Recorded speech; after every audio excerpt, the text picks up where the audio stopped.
In the two-story cottage, nestled in the apple orchard, a quiet sadness and warmth of memories were kept. Every morning, William, passing through the corridor, would stop at a large photograph of Susan. She smiled from the portrait, with that special smile he had remembered for 8 years. That's how long it had been since the day of the accident. Her grey-blue eyes seemed to watch him, and sometimes he imagined she was about to speak, to say something encouraging, as she always did. "Good morning, darling," William whispered, touching the photograph with his fingers, and each time he noticed Peter appearing silently, like a shadow, in the corridor. Their son, so much like his mother, with the same beautiful eyes and sensitive soul. On weekends, they often sat on the veranda, William with a cup of strong coffee and Peter with cocoa. Between them would settle Ginger Baffin, who came to their home after Susan's death. The cat seemed to sense their sadness and tried to comfort them, curling up to one and then the other, purring his cat song. His fluffy tail with a white tip would twitch as he moved from father to son, as if linking them with an invisible thread. "Dad, tell me again how you met Mum," Peter often asked, and William would recount for the 100th time, yet each time as if for the first time, about the university library where Susan worked part-time, about how she helped him find books for his thesis, her laugh like a silver bell. "You know, son," William once said when they were sitting on the veranda again, "I think Mom wouldn't want us to live like this, frozen in the past. She always said that life must be lived fully to the last drop." Peter tensed, clutching his cocoa cup tighter. Baffin sensed his mood and immediately jumped onto the boy's lap. "I think it might be time for me to try and meet someone," William continued cautiously. "Your mom would want us to be happy." William's first attempts at online dating were unsuccessful. Some women seemed too frivolous, others too pushy, and some, frankly, scared off when they learned about his teenage son. There were those who immediately became interested in the size of his business and the brand of his car. Meanwhile, alarming reports about missing businessmen began appearing more frequently in the news. There was talk of gangs and possible kidnappings, but no clues or evidence were found.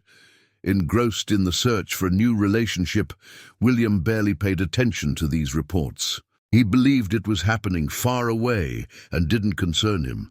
Then Karen appeared. Her message in the dating app was simple and sincere. "It seems like we have similar views on life."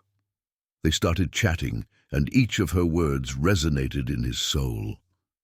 She loved the same books as Susan and listened to the same music. It felt as if she understood him. Their first meeting at the cafe lasted until late in the evening. They talked about everything, and William felt like he had known this woman his whole life. Karen was just as she appeared in their correspondence, gentle, attentive, with a slightly sad smile. She talked about her failed relationships, about losing a child, and his heart squeezed with empathy. Everything spun so fast that William didn't have time to realize. Date followed date, and each time Karen revealed a new side of herself. She knew how to listen, how to support, without ever speaking disparagingly of Susan. On the contrary, with sincere interest, she would ask about her. When, after 3 months, William suggested she move in with them, Karen didn't agree immediately. "What about Peter?" she asked with genuine concern. "He needs time to get used to the idea." The conversation with his son was not easy. Peter sat on his bed fiddling with a pillow corner, and Baffin watched his face with amber eyes. "Why? We're fine the way we are." "The 3 of us," William corrected, stroking the cat. "Listen, son, Karen is a good person. She's not trying to replace Mom. She just wants to be part of our family. Give her a chance, will you?" Peter was silent for a long time, then said quietly, "I'll try." But as soon as Karen moved in, something immediately changed in their home. Peter began to notice strange things in the behavior of his father's new woman, as if sometimes a veil subtly slipped from her face. Karen suggested refreshing the interior a bit, and Susan's photographs slowly started disappearing from the walls.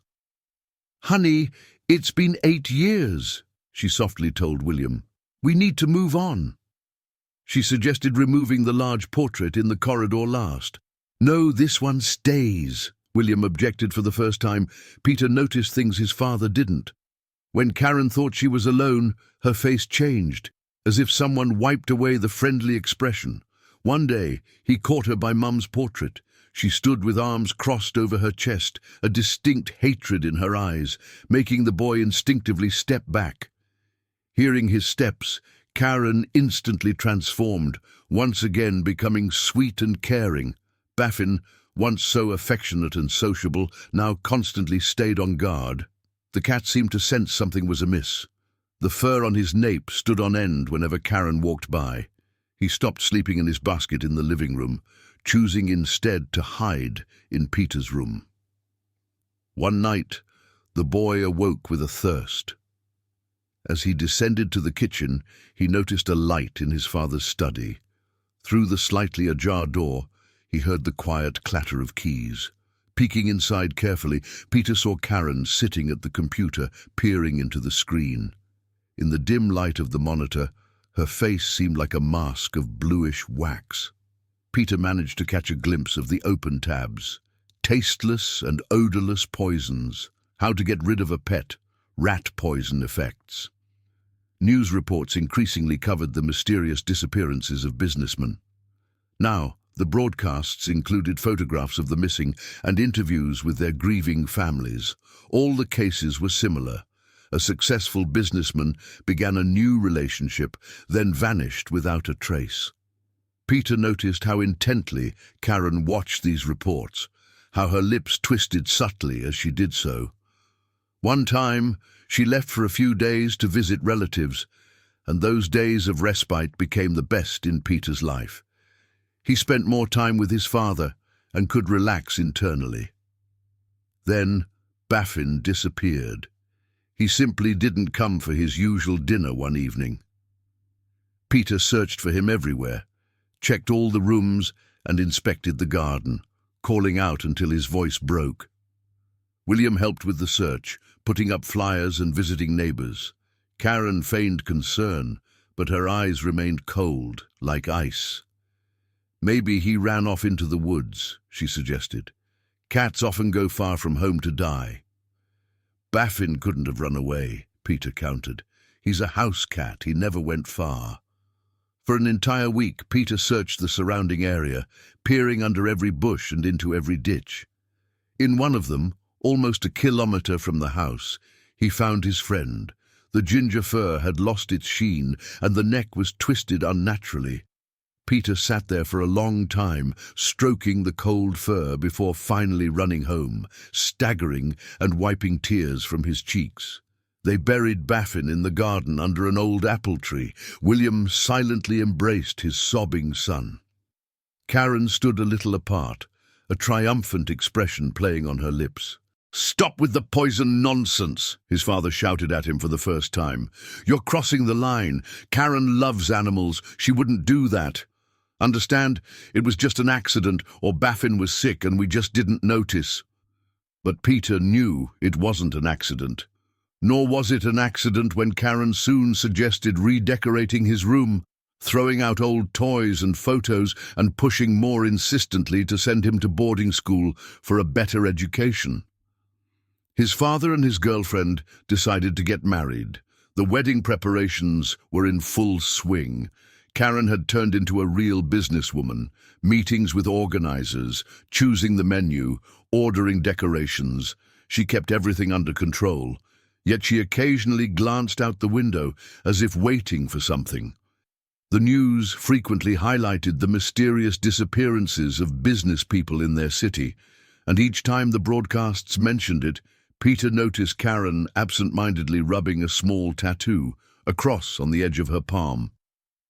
His father no longer wanted to hear his concerns. "You're just jealous," he said. "You're imagining things." Karen loves both of us. Stop embarrassing me and making up stories about her."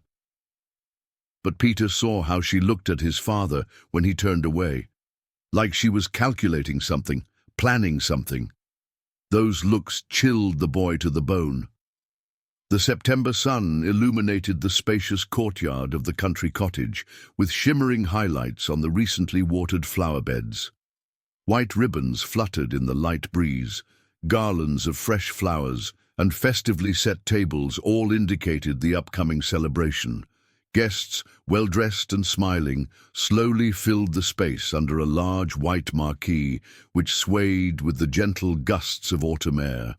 Their subdued conversations and restrained laughter created a unique anticipation of happiness that only happens at weddings. The air carried the scent of freshly cut grass, mixed with the delicate aroma of flowers. Last butterflies of the year fluttered above the flower beds, and carefree birds sang in the distance. It seemed nature was also preparing for the celebration, offering the day its brightest colors: the gold of falling leaves, the blue of an endless sky, the green of still lush grass. In the center of the lawn stood a wedding arch adorned with lush roses and delicate white lilies. Each flower was chosen with particular care. Karina personally oversaw the decorations, checking every detail. Waiters in pristine white shirts flitted between the tables, setting out the last dishes and adjusting the perfect arrangement. Musicians tuned their instruments in a far corner of the tent.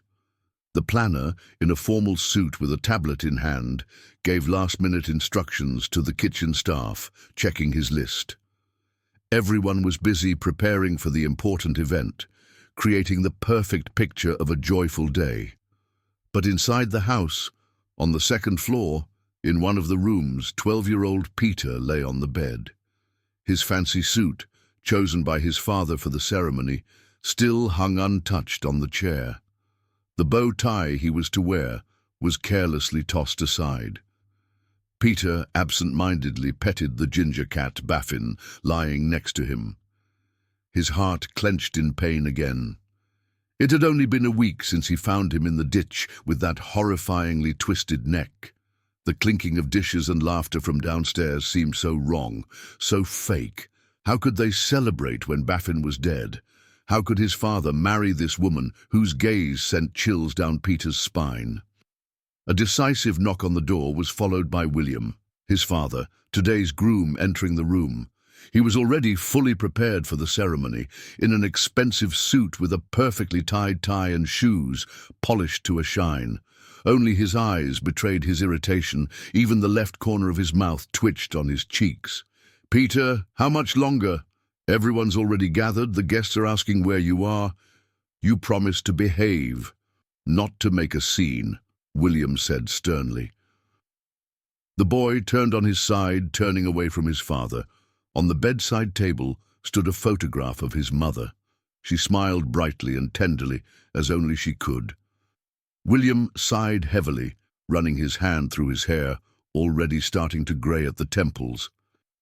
"Listen, son. I understand it's not easy, but Karen will become part of our family. She's a good woman. You just need to give her a chance." "No," Peter cut him off sharply, sitting up on the bed. "She'll never be part of our family. Never replace Mom. Can't you see what she's really like?" William's face hardened, a deep crease appearing. "You have 15 minutes to get dressed and come downstairs. I won't let you ruin this day. Don't make me take measures." The door closed a bit louder than necessary behind his father. Peter clenched his fists, feeling the lump of tears in his throat. The room suddenly felt unbearably stuffy. To distract himself, he went down to the hall, grabbed a remote, and turned on the TV. The screen flashed with bright colors of the news studio. "Today, the case of the missing businessman has its first serious lead," the young presenter reported energetically. "Surveillance camera footage shows the missing man walking down the street with a woman. Though the woman's face is hard to make out, investigators have noted a distinctive tattoo, a cross on the edge of her palm." Peter sat up straight on the couch, his heart pounding in his throat. That tattoo. He'd seen the same one on Karen's hand so many times when she reached out to supposedly caress his head. He always recoiled. Snatching the phone, Peter ran out of the house, leaping 2 steps at a time, and burst into the yard, momentarily blinded by the bright sun. "Stop!" he shouted, pushing through the surprised guests in their suits and dresses. "Wait! Look at her hand, at the bride's hand." Everyone froze. The music abruptly cut off mid-note, as if the musicians had dropped their instruments in surprise.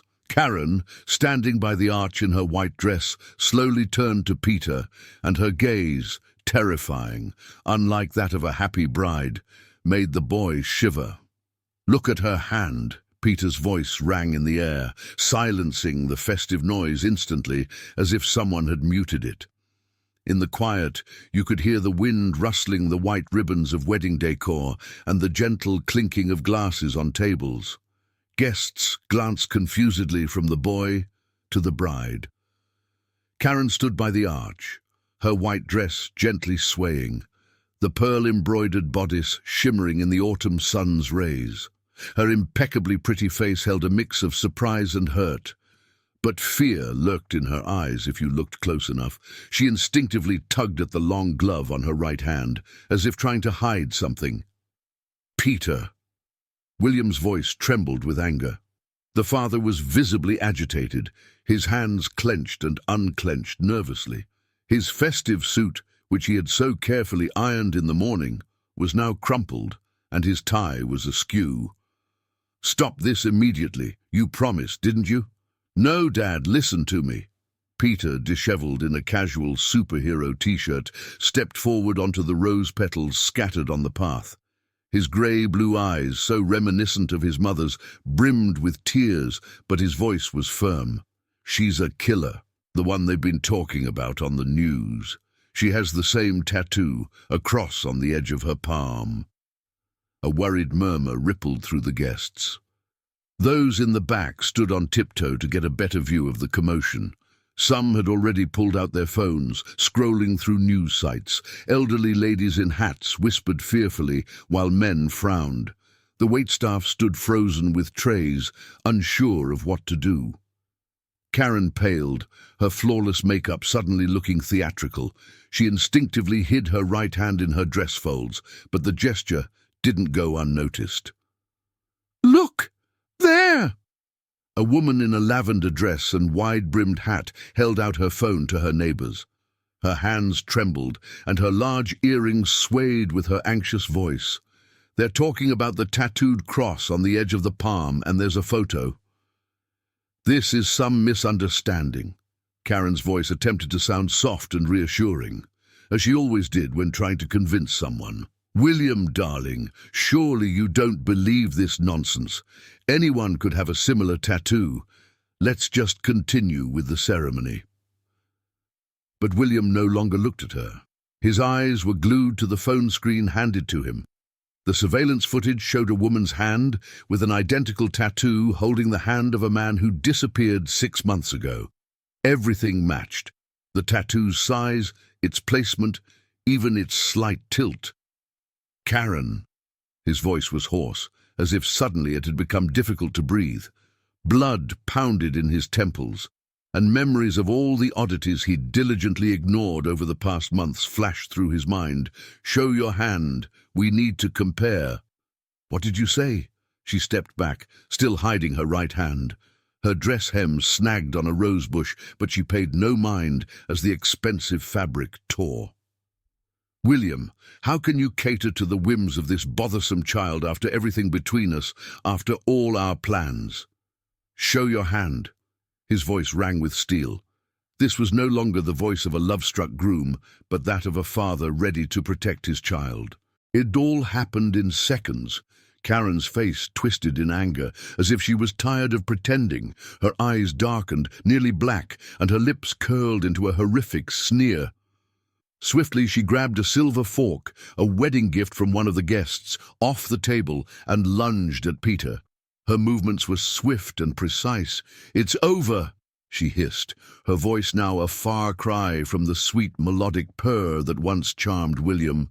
"You ruined everything, little pest. Everything was supposed to be perfect."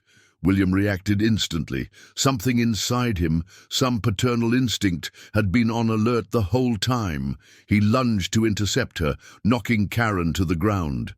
They rolled over the grass, grappling. The fork plunged into William's shoulder, and he cried out in pain, but he didn't let go. Karen's white dress was splattered with red. Guests scattered in panic. Some screamed, some called the police, and women shrieked, toppling chairs. William's business partners rushed to help, trying to pull Karen away, but she twisted like a snake, scratching and biting. At some point, she managed to break free. Her dress tore at the seams. She kicked off her high heels and dashed toward the woods, weaving between the festively laid tables. "Stop her!"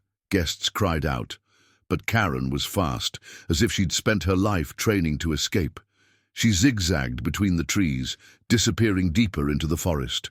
Her white dress flashed between the trunks like a ghostly flag until it was lost in the dim thicket.